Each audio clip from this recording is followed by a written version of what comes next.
గణేశాయ నమః. శ్రీ గురుభ్యో నమః. శ్రీ సరస్వత్యై నమః. అందరికీ నమస్కారం. చాలా కాలంగా నా మాట వింటూ వస్తున్నారు. పద్యాలు, శ్లోకాలు, కీర్తనలు ఇలా. అయితే చాలా కాలం క్రితం చదువుకున్న ఒక కథ అదే పనిగా మనసులో మెదులుతూ ఉంటే మీ అందరితో పంచుకుందామని చెప్పి ఈ వీడియో చేసే ప్రయత్నం చేస్తున్నాను. నిజానికి మనలో చాలామంది ఎన్నో ప్రయత్నాలు చేస్తూ ఉంటాం.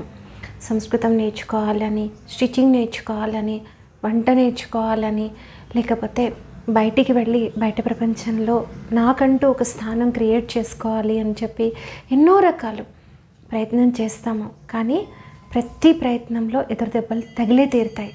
చాలామంది వదిలేస్తారు. అలా కాకుండా ఏం చేయాలి అనే దానికి ఆలోచిస్తూ ఉంటే, ఎందుకంటే ఇది వేరెవరి కథో కాదు, నా కథ, నా ప్రయత్నం.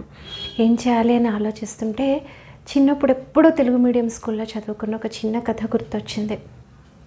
ఒకతను కట్టెలు కొట్టుకుంటూ ఉండేవాడు. పాతకాలంలో చిన్న పల్లెటూరులో ఉండేవాడు. రోజు కట్టెలు కొట్టి తీసుకొచ్చి వాటిని అమ్మేసి తన భార్య పిల్లల్ని, తల్లిదండ్రుల్ని పోషించుకుంటూ ఉండేవాడు. అలా ఎవరిని ఇబ్బంది పెట్టకుండా, ఎవరిని మోసం చేయకుండా జీవితం గడుపుకుంటూ ఉన్నాడు. ఒకరోజు అలాగే కట్టెలు కొట్టుకొని వస్తూ ఉంటే ఒక సాధువు ఎదురయ్యాడు. ఎదురయ్యి, నాయన కాసిన మంచినీళ్ళు ఇస్తావా అంటే తన దగ్గర ఉన్నవేవో ఇచ్చాడు. దాంతోపాటు పాపం ఆయనకు ఆకలిగా ఉందేమో అని చెప్పని వస్తూ అడవిలో దొరికిన ఒక 4 పండ్లు ఏవో పిల్లల కోసం, తన భార్య పిల్లల కోసం, తల్లిదండ్రుల కోసం కోసుకొచ్చినట్లు కొన్ని ఇచ్చాడు. సంతోషపడ్డాడు ఆ సాధువు. అంటే ఉపకారం చేసే గుణం ఉంది ఈ పిల్లవాడికి అని అర్థమయ్యి అతను చెప్పాడు, ఏం చేస్తావు నాయనా అని అడిగితే, ఇలా కట్టెలు కొట్టుకుంటూ జీవితాన్ని గడుపుకుంటున్నాను స్వామి అని చెప్పాడు. నేను చదువుకున్నవాడిని కాదు, ఇదే వృత్తి, మా తాత తండ్రులు అంతా ఇదే చేశారు, నేను ఇదే చేస్తున్నాను అని. అవునా, ఎక్కడి దాకా వెళ్తావు అయితే అని అడిగారు ఆయన. అడిగితే అడవిలో ఫలానా దాకా వెళ్తాను అని చెప్పాడు ఈ పిల్లవాడు. చెప్తే సాధు అన్నారు, ఇంకొంచెం ముందుకు వెళ్ళు, గుర్తుపెట్టుకో, ఇంకొంచెం ముందుకు వెళ్ళు అని చెప్పన్నారు. అనేసి ఆశీర్వదించేసి ఆయన వెళ్ళిపోయాడు. ఈ పిల్లవాడు గబగబా, అయ్యో ఆలస్యం అయిపోయింది, ఇంట్లో అమ్మ ఎదురు చూస్తూ ఉంటుంది, పిల్లలు ఎదురు చూస్తుంటుంది, భార్య తల్లిదండ్రులు ఎదురు చూస్తూ ఉంటారని చెప్పేసి గబగబా ఇంటికి వెళ్ళాడు. ఆ రోజు పనులు పూర్తి చేసుకున్నాడు.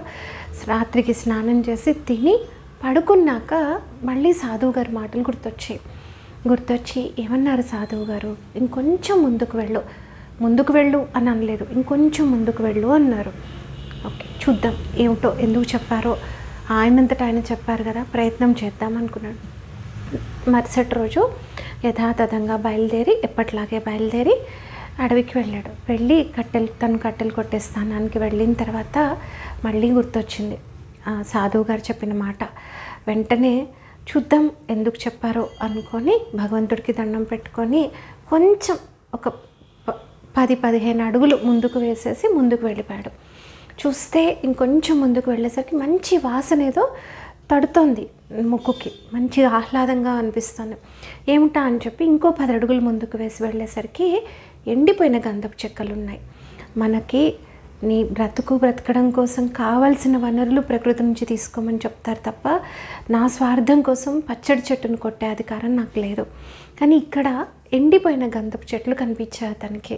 ఓకే, సాధువు గారు చెప్పారు ఇదే అన్నమాట, కొంచెం ముందుకు వెళ్ళమని చెప్పారు అని చెప్పని అక్కడికి వెళ్ళి పచ్చగా ఉన్న చెట్టును దేన్ని ముట్టుకోకుండా ఎండిపోయిన గంధపు చెట్టు నుంచి తన కెపాసిటీ ఎంతైతే అంత చెక్కలు కొట్టుకొని తీసుకొని వచ్చి అమ్ముకున్నాడు. గంధపు చెక్క మామూలు చెక్క కంటే విలువైంది కాబట్టి కొంచెం ఎక్కువ డబ్బులు వచ్చాయి. ఎక్కువ డబ్బులు వస్తే ఎప్పట్లాగే సాధువు గారికి సహాయం చేసినట్టే ఆ రోజు ఇంకా కొంతమంది తనంత కూడా పని చేయలేని వాళ్ళ కోసం కూడా ఇంకొంచెం ఎక్కువ డబ్బులు పెట్టి వాళ్ళకి సాయం చేసి తన భార్య పిల్లలకు కావాల్సినవి, తల్లిదండ్రులకు కావాల్సినవి తెచ్చుకున్నాడు. అలా కొంతకాలం అదే పనిగా ఎండు గంధపు చెక్కలు తెచ్చుకోవడం, అమ్ముకోవడం, కాస్త జీవన ప్రమాణం పెరిగింది. అంటే మరీ డబ్బు లేని స్థితి నుంచి కాస్త డబ్బున్న స్థితికి వచ్చాడు. అలా కొన్ని రోజులు గడిచిన తర్వాత మళ్ళీ సాధువు గారి మాట మనసులో మెదిలింది, కొంచెం ముందుకు వెళ్ళు అన్నమాట. అవునా, ఈసారి ఏముంటుందో చూద్దాము, సాధువు గారు ఎందుకు చెప్పారో అని చెప్పనేసి మళ్ళీ ఇంకొంచెం ముందుకు వెళ్ళాడు.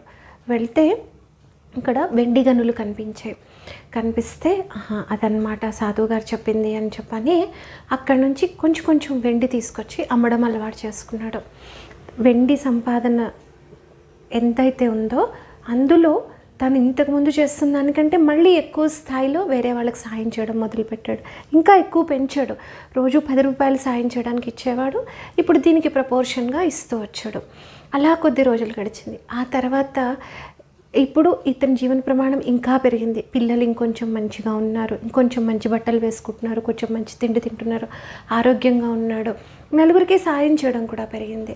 ఆ తర్వాత మళ్ళీ కొంతకాలం అలాగే గడిచిన తర్వాత మళ్ళీ గుర్తొచ్చింది సాధువు గారి మాట, కొంచెం ముందుకు వెళ్ళు అని చెప్పని. మళ్ళీ వెళ్ళాడు. వెళ్ళి చూస్తే వెండి గనుల్ని దాటి ముందుకు వెళ్తే బంగారు గనులు కనిపించాయి.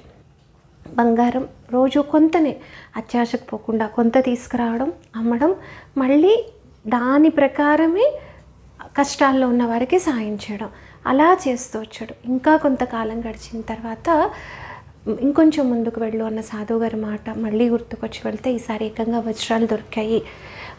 అవి కూడా కొంచెం కొంచెం తీసుకొని వచ్చి తనకెంతకాలం అంతే ఉన్నాయి కదా అని ఆత్రంగా అన్నీ తీసుకొని వచ్చి ఇంకెవరన్నా తీసుకుంటారేమో అని ముందే తను తెచ్చేసుకోవడము, కూడబెట్టడం అలా కాకుండా కొంతే తీసుకొచ్చి దానికి తగ్గట్టుగా దాన ధర్మాలు చేస్తూ నలుగురికి సాయం చేస్తూ కళ్ళు నడమంత్రపు సిరి నరాల మీద పుండు నిలవనీయమంటారు. అలా కానివ్వకుండా తన జీవన ప్రమాణాలు మెరుగుపడే కొద్దీ దానగుణం కూడా పెరుగుతూ అతను కళ్ళు నెత్తి మీదకి ఎక్కకుండా ప్రయత్నం చేసి తన జీవితాన్ని పండించుకున్నాడు. నలుగురి జీవితానికి కూడా సహాయం చేశాడు అని చెప్పి ఒక కథ చాలా చిన్నప్పుడు చదువుకుంది తెలుగు మీడియం స్కూల్లో, తెలుగు టెక్స్ట్ బుక్లో. ఇప్పుడు దీన్ని మనం ఎలా అన్వయించుకోవాలి అంటే, ఇప్పుడు నేను కట్టెలు కొట్టుకోవడం మొదలుపెట్టేసి ఆ తర్వాత ఎవరన్నా ఆశీర్వదిస్తే ఇది అని వెళ్ళాలా, లేకపోతే నా ఉద్యోగంలో నాకు తృప్తి లేకుండా ముందుకు విపరీతమైన పరుగులు పెట్టాలా అంటే ఏదీ కాదు. కొంచెం ముందుకు వెళ్ళు. ఆధ్యాత్మిక సాధన కావచ్చు, వంట చేయడం కావచ్చు, చదువుకోవడం కావచ్చు, ఏదైనా కావచ్చు. ఒకటి నేర్చుకున్న తర్వాత సంగీత సాధన కావచ్చు, శ్లోకం నేర్చుకోవడం కావచ్చు, సంస్కృత సంభాషణం నేర్చుకోవడం కావచ్చు, ఏ పనైనా కావచ్చు, మంచి పని. అది మాత్రం గుర్తుపెట్టుకొని తీరాలి. మనం బాగుండాలి, మన వల్ల నలుగురు బాగుండాలి. ఆ పనిలో కొంచెం ఒక స్థాయి వచ్చిన తర్వాత ఇక అక్కడే ఆగిపోకుండా నేనే పండితుడిని, నేనే గొప్పవాడిని అనుకోకుండా కొంచెం ముందుకి, ఒక్క స్టెప్ ముందుకి, బేబీ స్టెప్పే, ఒకేసారి లీప్ తీసుకోకూడదు. బేబీ స్టెప్, ఇంకొక స్టెప్ ముందుకెళ్ళి ఇంకొక గమకం యాడ్ చేసుకోవడం, ఇంకొక శ్లోకం నేర్చుకోవడం, ఇంకొక పని నేర్చుకోవడం, ఇంకొక వంట నేర్చుకోవడం, ఒక్క స్టెప్ ముందుకి. అది కొంచెం బాగా వచ్చింది, ఓకే ఇక్కడ నాకు కంట్రోల్ ఉంది. బండి నేర్చుకునేటప్పుడు కూడా అలాగే నేర్చుకుంటాం కదా, ఒక్క step 2 kilometre speed, 3 kilometre speed, 4 kilometres, నెమ్మదిగా ముందుకు వెళ్తాం. అలాగే ఒకేసారి పైకి ఎగిరినా కింద పడతాం.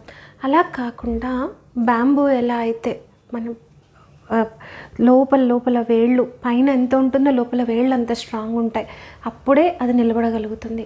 అలాగా మనం కూడా మన మూలాలను బలోపేతం చేసుకుంటూ ఒక్కొక్క అడుగు ముందుకు వెళ్తూ ఆధ్యాత్మిక జీవితం కానివ్వండి, లౌకిక వ్యవహారాలు కానివ్వండి, ఆర్థిక విషయాలు కానివ్వండి, ఏదైనా సరే, స్టూడెంట్ కావచ్చు, హౌస్ వైఫ్ కావచ్చు, హోమ్ మేకర్ కావచ్చు, పెద్ద ప్రొఫెషనల్ కావచ్చు, ఒక్కొక్క స్టెప్ జీవితంలో ముందుకు వెళ్తూ నేను వెళ్తుంటే నాతో పాటు ఇంకొకరిని తీసుకొని వెళ్ళగలగాలి, ఇంకొకరికి నా వల్ల మంచి జరగాలి, ఇంకొక నలుగురు నా వల్ల ఆనందంగా గాలి పీల్చుకోగలగాలి, అలా నేను బ్రతకాలి, నా వల్ల నలుగురు బ్రతకాలి అన్న ఆలోచన ఉండి మనం మన కోసం ఏదన్నా చేసుకుంటూ దాంతోపాటు ఈ పని వల్ల ఇంకొక నలుగురు బాగుండేలాగా కనుక పని చేయగలిగితే ఇంకొంచెం ముందుకు వెళ్ళు అని ఆ సాధువు గారు చెప్పిన విషయానికి మనం న్యాయం చేసిన వాళ్ళం అవుతాం. ఉద్ధరేత ఆత్మానం అని పరమాత్ముడు చెప్పినట్టు మనల్ని మనం ఉద్ధరించుకుంటూ మన జన్మను సార్థకం చేసుకుంటూ మనతో పాటు నలుగురికి మేలు చేసిన వాళ్ళం అవుతాం. భగవంతుడు అంటే ఎక్కడో రాళ్లల్లో రప్పల్లో ఉండడు, మనలోనే ఉంటాడు. మనలో ఉండి తాను ఏం చేశాడు అనేది తెలియడం కోసం ఒక మూర్తి రూపంలో ఉంటాడు తప్ప అక్కడే భగవంతుడు ఉన్నాడు అని కాదు, లేకపోతే మేము విగ్రహారాధన చెయ్యము అవన్నీ కాదు, కాంట్రవర్సీస్ కాదు. అక్కడ చూడాలి, అక్కడి నుంచి మనసులోకి తెచ్చుకోవాలి, మనం భగవంతుడు చెప్పిన మార్గంలో పయనించే ప్రయత్నం చేయాలి. అలా చేసి మనమంతా కూడా ధన్యులమవుదాం. ధన్యాస్మి. స్వస్తి.